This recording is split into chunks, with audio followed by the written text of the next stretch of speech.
agreed to contribute to ASERG.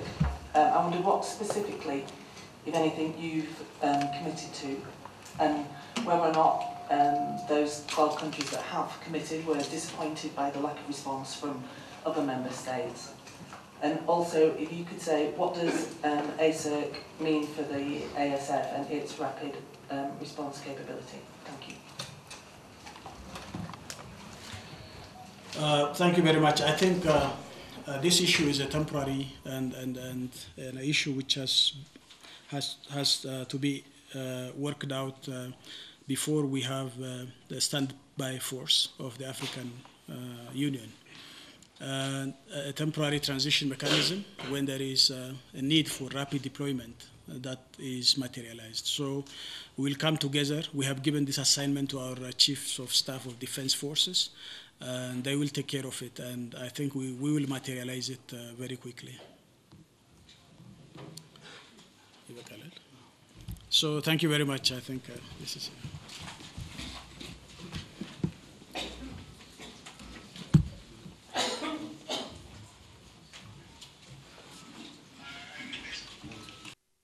Out of South Sudan. Thank you.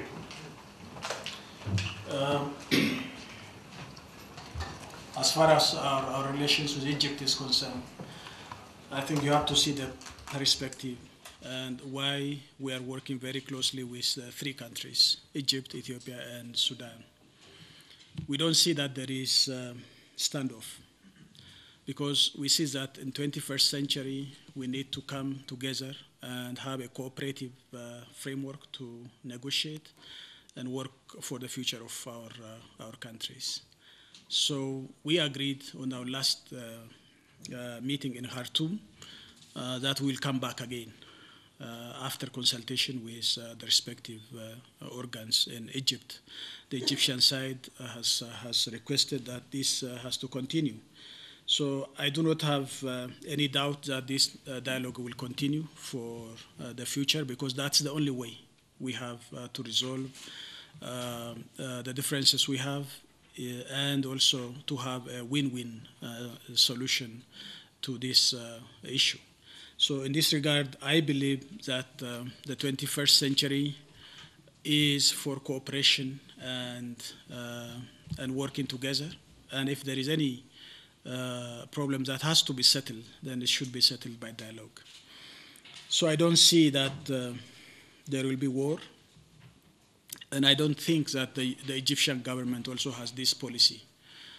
I do not know from where you have got this statement, because as far as we know, the Egyptian government has no policy towards Ethiopia to resolve this problem by war and by force. If that's the policy, and if you have this concrete evidence that the Egyptian government policy is to resolve this problem by war, it's absurd. It doesn't work, and it will not work also. No country has settled this kind of problem by war. And the history doesn't tell us that this kind of problems has been settled by war. Not even this kind of problem, but even the smallest ones cannot be settled by the barrel of a gun. So a civilized way is to discuss, to have a dialogue and settle the problem. But from Ethiopian side, we are ready to dialogue. And we see that a cooperative way of resolving this problem in a win-win and a strategic way would help all of us, because our common objective is to have development and democratization in our respective countries. So that's the objective, nothing else. So we can achieve this objective through continuous dialogue and coming together to resolve this issue. So that's how we see it. As far as the South Sudanese issue is concerned, you remember that the IGAD Heads of State and Government Summit has decided that legitimate government in South Sudan has to be protected. By the way, you have to understand that there is a legitimate government in South Sudan. There is an elected government in South Sudan. So we equivocally denounced that an unconstitutional means of getting power is not allowed at all. This is the position of all IGAD member states. So in that case, we agreed that Uganda has to protect this government. And so I think it has continued this way. But what worries IGAD so much is because of this intervention, the conflict might end up into regional conflict because there are other interests also from other sides. And if everybody looks into a specific country's national interest alone, then that will destabilize the whole region because it becomes a regional conflict. So by all means, we wanted to avoid this kind of regional conflict not to happen in South Sudan. Therefore, we said with implementation of the cessation of hostility in South Sudan, then every external forces which has been invited by both parties has to withdraw from matter of operation phase by phase and has to bring peace and tranquility in this country. And the problem is not something which you can solve it by fighting. The problem is a political problem and needs political dialogue, and the settlement also goes politically. So in that sense, IGAD has clear vision for the settlement of this problem, and I think we have put in place this, and I hope upon the cessation of hostility implementation, Ugandan force and any other external force has to withdraw from that area phase by phase.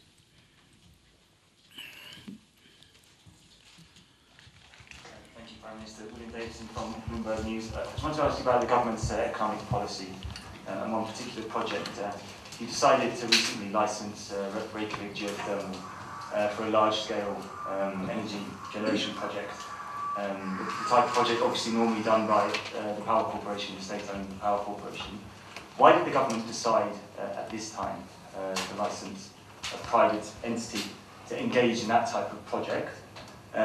Does it signal an increased openness to private operators, private finance acting in these key economic sectors, particularly infrastructure, areas which have previously up till now been dominated by the state? And that's a question particularly in light of the heavy financing needs of the GTP and the major projects. And I just want to follow up on your answer to Groom's question. You say Uganda, all IGAD states backed Uganda's intervention in South Sudan. Do we therefore see Uganda's intervention as one on behalf of IGAD and IGAD force, where all countries formally made a decision for Uganda to military intervene on their behalf to protect Salva Kiir's government? Thank you. Thank you, Davis. I think as far as energy generation is concerned, I think this is not a new policy. It has been there for the last 15 years. The issue is now the investors has come in. So it cannot be considered as a new opening up policy because we have put in place that generation of electricity in this country is open for private sector investment. And the government will be there both in generation, transmission, and distribution. So now we haven't opened up transmission and distribution because of economic reasons. So we still focus on inviting many investors to come and generate power in this country because this is, the country is a regional hub. We have huge potential in terms of renewable energy. And therefore, we still invite more companies to come in and invest, not only the geothermal sector, but also in hydro, in wind, in solar. This huge opportunity that we can harness. So I think this is not a new policy, but a policy was there. The implementation has started now because the Ethiopian economy has grown and showed up as attractive to the foreign investors. As far as IGAD's position of the Ugandan intervention is concerned, I think before the IGAD summit, Uganda was there.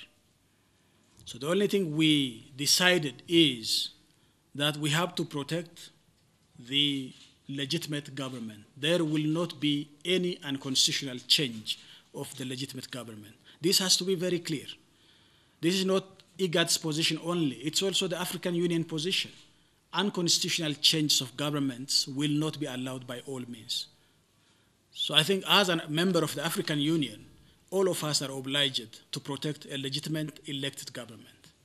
So whether Uganda was there or not, this is our responsibility to abide to this AU Constitutive Act. In this regard, it is also the position of IGAD, but Uganda has already been there, so we supported their intervention there.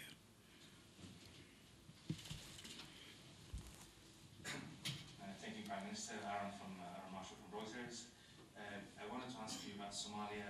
There is a planned offensive that will be carried out mostly by Ethiopian troops against Al-Shabaab. What is the planned end product of this offensive? Second question is, can you give us updates on Ethiopia's bid to secure a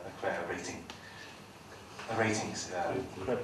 First of all, you know that we have joined AMISOM forces in Somalia, and we have joined AMISOM forces because this international terrorism has to come to an end, if not now, but through time. So we are ready to fight any terrorism, and we used to fight also terrorism in Somalia. But the thing is, we have to cooperate with all other AMISOM forces so that we can weaken Al-Shabaab and support the legitimate government there in Somalia. And this thing, the last 1 year, has been lingering. There has not been any positive development as far as security is concerned. So that's why we are there. And we hope that upon our intervention, along with the forces of AMISOM, from Uganda, Kenya, Burundi, and Sierra Leone, will achieve this year's target of eliminating Al-Shabaab from many places of Somalia. So in this regard, I think Al-Shabaab is in the runoff. They are running away from certain places, and they opted for a tactic of shoot and run and also suicide bombing. This is a sign of weakness and a sign of defeat. So we'll continue on with our offensive, and we'll see the result in the future. Thank you, Prime Minister. The first question is, the Ethiopian president have given a press conference last night, and on that press conference he claimed that the recent comment from the former American diplomat David Cohen was a public relation campaign by Ethiopian government, and he somewhat linked those comments to the Ethiopian government. What's your reaction on that, if you have been briefed on that press conference? The related question would be, the Ethiopian government has been breaching the Algiers agreement time and again for the last decade. Why is not your government is not seizing this opportunity to declare the agreement null and void and restart all negotiations? Because they are opinions that would give Ethiopia an opportunity to claim or to negotiate for more lands, like, for example, the asset port. If I may add another question, there are reports that Ethiopia has ceded some territories in western Ethiopia to Sudan in exchange for Khartoum support for the Grand Renaissance Dam. How accurate is that? Thank you. I didn't get the last question. Some territory in western Ethiopia, there are territories that Sudan claims in western Ethiopia. This is Sudan territory. Oh, okay.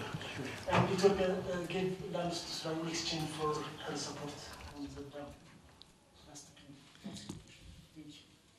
Thank you very much. I haven't heard about the Eritrean president's press conference, but I can assume and respond because it's all the same. I think we are always a scapegoat for whatever Eritrea does. And whenever one foreign diplomat talks about, especially the American diplomats talk about certain things, Eritrea associates that it is Ethiopia who lobbied these guys. And of course, you have seen the position of the Ethiopian government. We equivocally denounced that this is wrong. What Ambassadors David Sheen and Cohen has written regarding Eritrea, to bring Eritrea from the cold into the warm place in the international community, was equivocally wrong, because Eritrea has not changed its policies. It is the Eritrean government and it is diplomats who are touring around the whole globe day and night. It's not Ethiopia who is doing that. So I think the thing is, Ethiopia is always agent for the peace. We do not want this region to be a conflict-driven region. We want to focus on our development and democratization and bringing good governance in this nation. That's the future of us. It's not conflict with this or that government.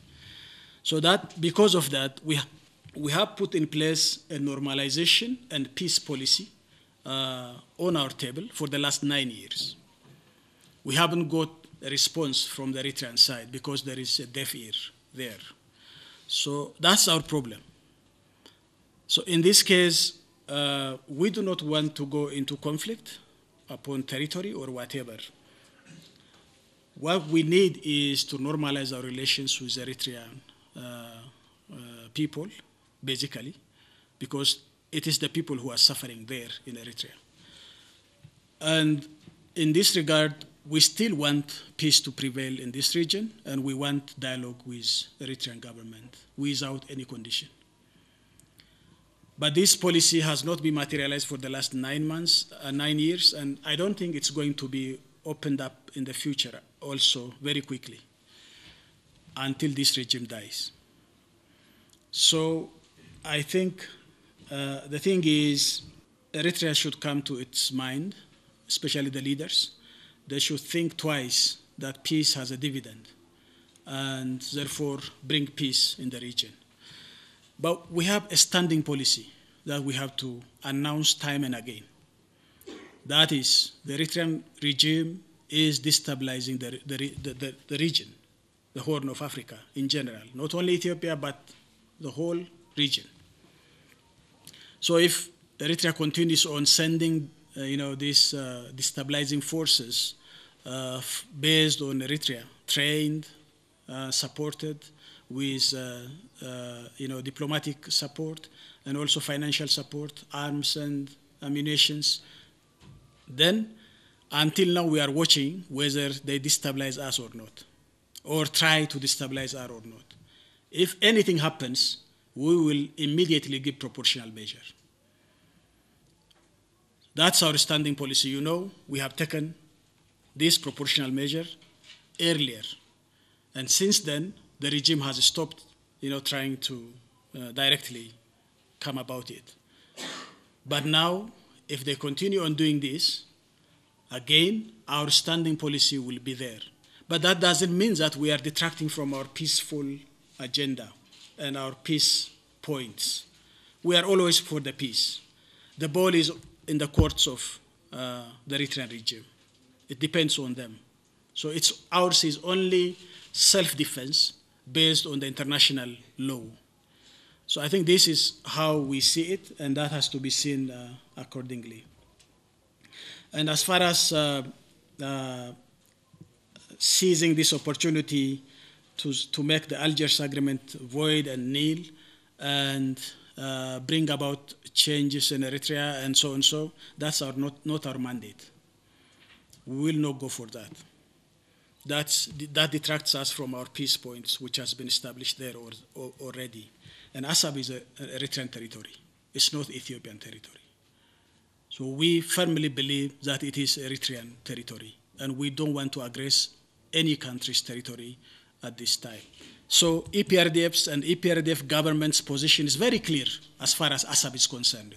There should not be any illusion that Assab should be Ethiopian part because we have to seize this opportunity where there is weakness in Eritrea. No, not at all.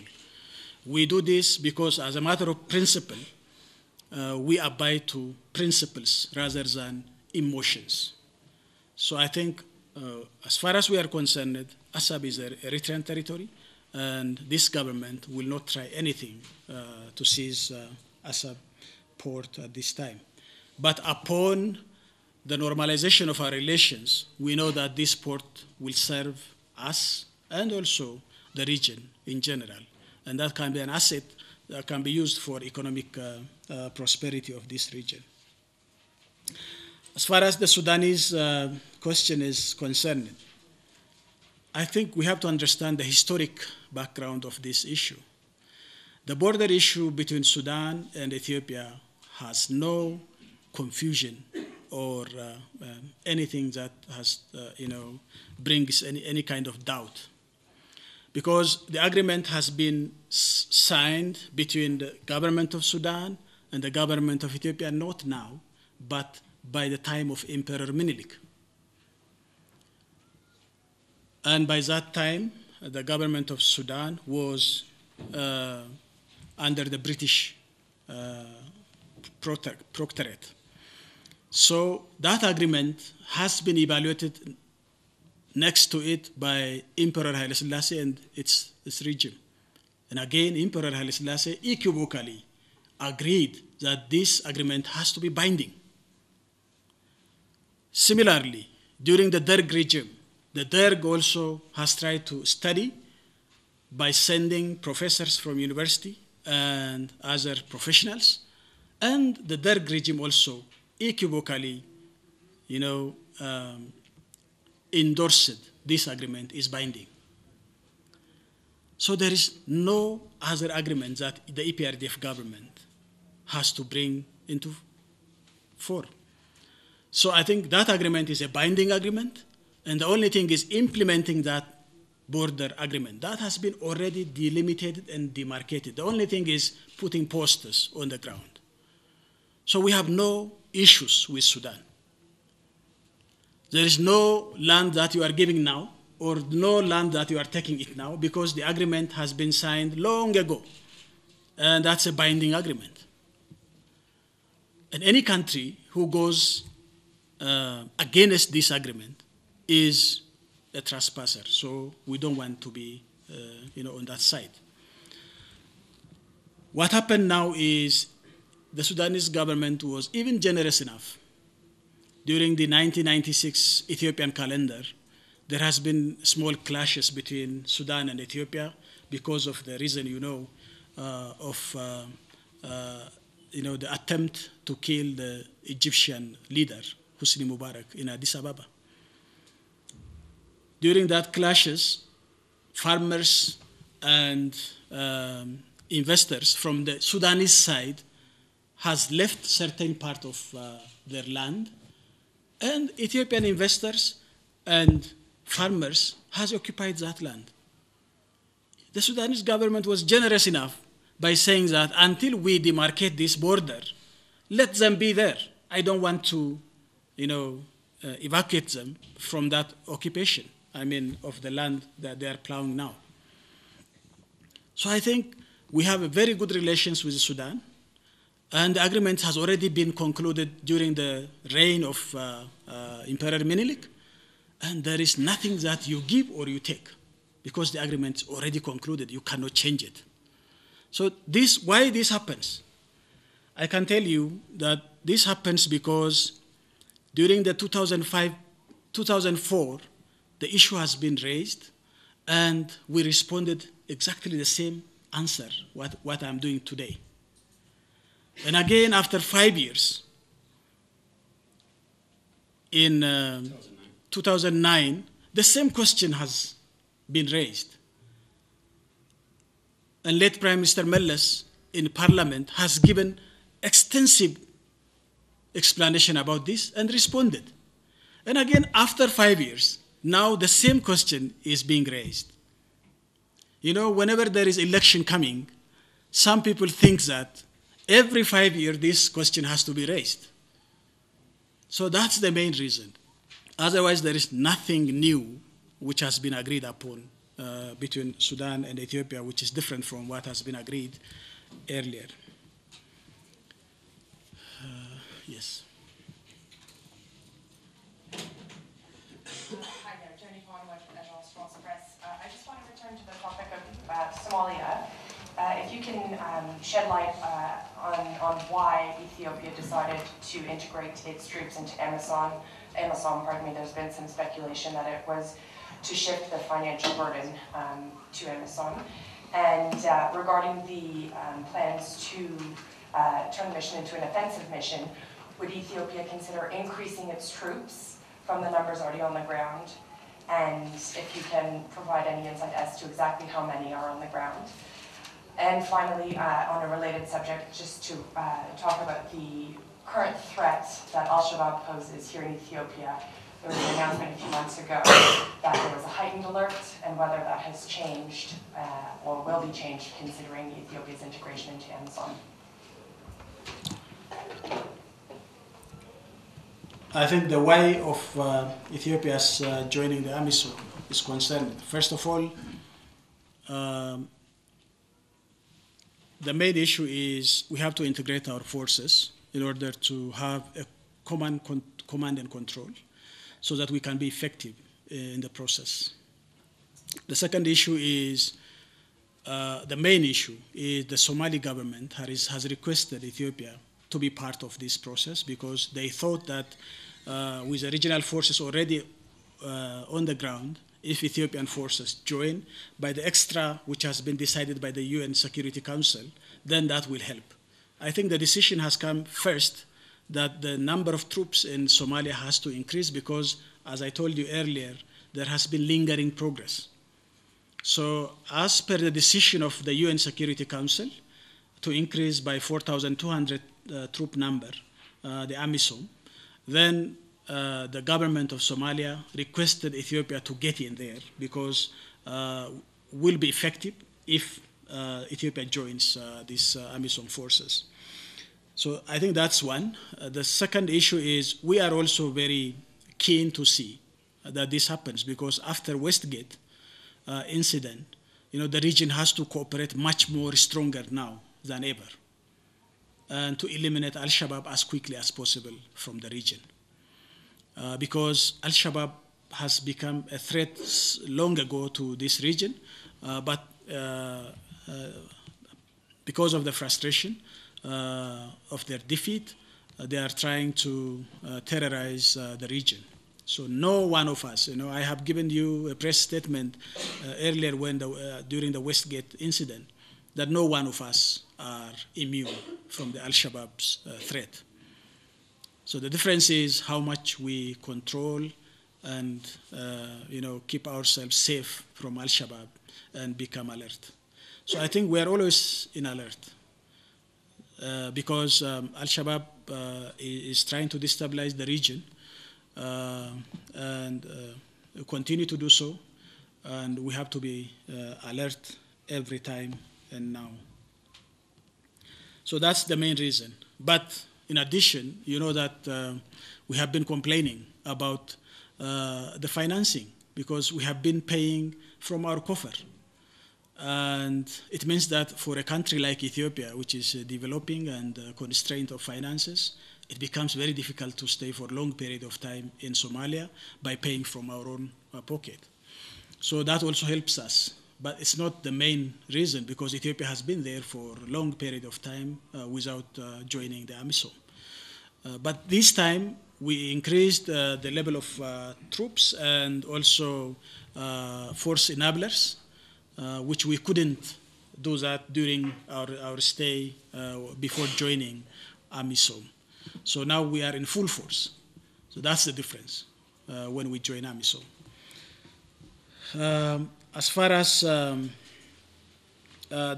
number of troops is concerned, I think it has been already decided by the UN Security Council, and we go for that number, and that has been decided, and we will do accordingly. But there is also a sideline agreement we have signed, a defense agreement between Somalia and Ethiopia. So we have additional agreement to train the Somali Defense Force, and that is different from the AMISOM engagement. So we have additional bilateral agreement signed between Somalian government, the federal government of Somalia, and Ethiopia. Upon that agreement, I think we are going to support them in trainings and also logistics.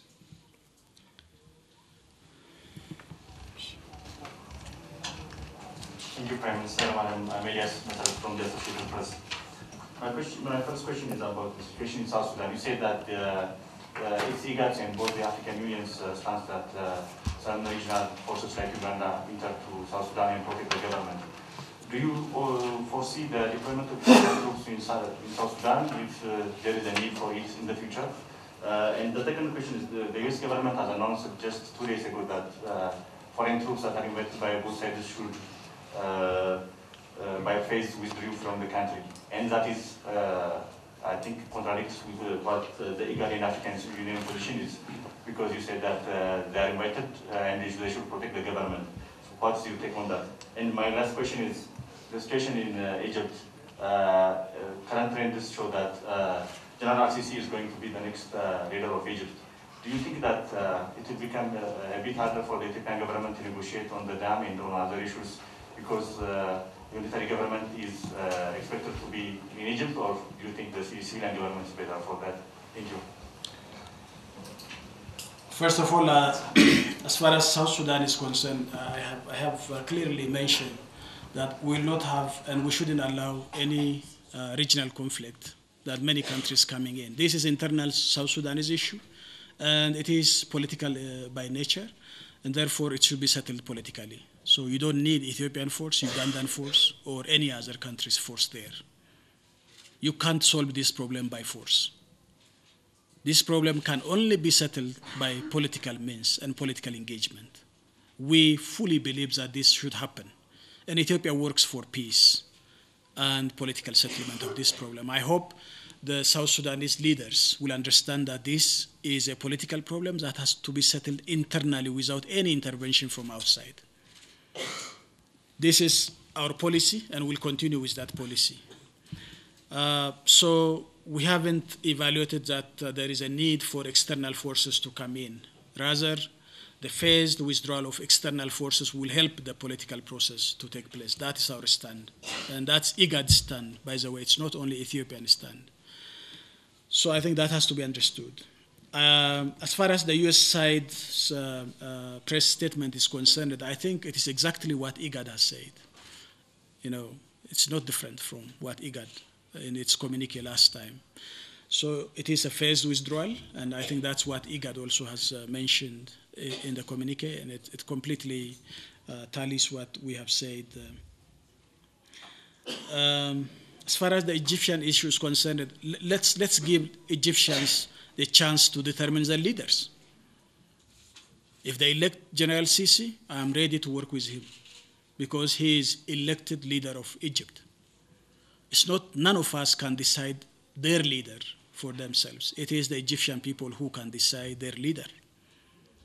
Whoever comes as a leader, I don't think they will work against what helps and also supports both Ethiopia, Egypt, and the whole Nile region at all. So I don't want to speculate on what's going to happen in Egypt because I always wish a very best and also resumption of peace, orderly, democratic process in Egypt. That benefits all of us in the region, rather than a destabilized Egypt. So we want a government in Egypt, and we want to work with a new government which is elected by the people of Egypt, and I think that's our policy. And don't think that since we have some issues that has to be settled, that we see that Egyptian destabilization is for the benefit of Ethiopia. No, not at all. We have clear policy, and we are very clear in our mind that a strong regional forces and a strong country and a democratic country will be the benefit of all regional people. And so I think that has to be taken care.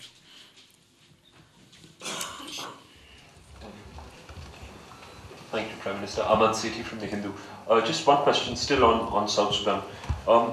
What do you estimate has been the regional economic impact of the current crisis in South Sudan? Just sort of evidence in Addis Ababa suggests that there seems to be a shortage of fuel. Is this linked to the shortage of production in South Sudan. Apart from energy alone, what are the economic costs of this conflict for Ethiopia and its neighbors? I think obviously there is economic cost in this conflict. First of all, these cost bearers are the South Sudanese. Because this conflict, no one gains from this conflict. And there is an armed struggle. You lose people, you lose resources, you lose infrastructure, and you lose many things. So even if you win in the battlefield, you lose many things. So that's why we want to avoid any kind of war. And there has been human rights abuses, and so I think that is not acceptable by any standard. So the first bearers of this cost are South Sudanese. And then comes regional countries which has very close cooperation economically with South Sudan. Ethiopia has very little economic cooperation with South Sudan. We have not so much integrated. We are working on the integration process with South Sudan. Those who have integrated, like Uganda, Kenya, and Sudan, they will much more be affected, because I know that Uganda has $200 million of export to South Sudan. So it directly affects the Ugandan economy. So I think you can just calculate this way the impact on this conflict on the regional countries, even though we haven't studied in detail what's happening. From the outset, we can say that there is an economic impact after the conflict. Since we are not getting fuel from South Sudan, I think that's not a problem. This recent shortage of fuel has come because of the logistical problem rather than the resource, the fuel itself. Thank you, Mr. Prime Minister. I want you to update me on the talk between Ethiopia and 5 countries, Italy, Sweden, Denmark, Australia, I believe, in order to finance the railway link between Awash to, I suppose, Djibouti. Is there anything latest on that? Because the financing is about $1.7 billion, and if there is any result, I would like to hear about it. But in related issue, with all this infrastructure being constructed and financed with foreign loans, basically, are you not losing sleep overnight because of the increasing national debt? I heard from some sources that it may escalate into $20 billion, and you may correct me if that number is wrong. And a personal question. You've been a Prime Minister for a little over a year now. If there is anything this position has taught you about the country that you lead, what would that be? Thank you. Thank you so much. As far as involvement of Italy, Sweden, Australia, and so on and so forth, I didn't get your line. Is it from Awash to Waldia or whatever? And we have a number of lines of railway going on. I'm sorry, Awash to Waldia. Okay, good. If that's the case, none of these countries are involved in Awash Waldia. And we have already signed an agreement with the Turkish government, and as well as this Suez Bank, Credit Suez, for this credit to be available. And as far as our debt sustainability is concerned, we have huge room again with the Ethiopian economy. Our debt sustainability is not reached at its limit. Not only limit, but it is far away. So we have a huge gap again to get loans if there is available outside. So we are very good at debt sustainability ratio, and therefore we are on the safe side at this time. So it's not so much a problem. But imagine these are not projects that are being handled by the government consumption. These are government-owned development companies. Railway is a company which is working for profit. So it's an investment for profit. So it has nothing to do for pressurizing the debt issue in my country. But anyway, we have concluded this agreement with Turkey, Exim Bank of Turkey, and with Credit Suisse.